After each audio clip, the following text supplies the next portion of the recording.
What would you say to convince someone that's maybe not gone into Amazon yet and watching shows online? What would you say to convince them to watch Man in the High Castle? I would say that it's a very thought-provoking, viscerally affecting piece, considering it starts with the premise of what would happen if the worst thing you could imagine had happened, and then to take you on this journey where suddenly you start to get confused about what you think is good and bad, and makes you question everything that you thought you started with at the beginning. And the weight of some of the material, because it's very, very heavy. The show is beautifully shot, very dark. Thank you. Given all of that, how easy or difficult was it to kind of get into character and get into that world to make it so believable?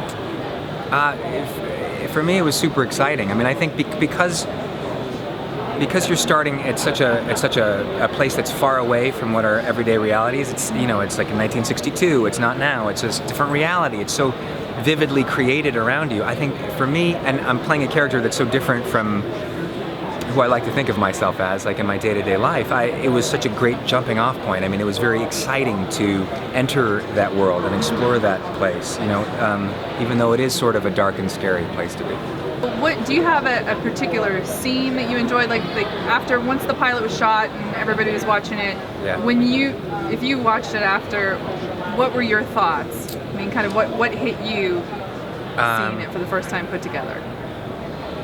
I mean, the overall look of the show really struck me, which is to say, the cinematography and the production design and the wardrobe all together have created, all the departments have come together to sort of seamlessly create collaboratively this world. Like I was saying earlier that Drew Boughton, who's the production designer, would create these sets where you would walk on and you would think, if I open this drawer, there's going to be something in the drawer, and there would be. And then if I take this notebook out of the drawer, you feel like you could open it up and turn to any page, and there would be something there from the world. Or you could open the closet, or you could look under the bed, and you just felt like you were really in this place. Or, there'd be 400 background artists walking around.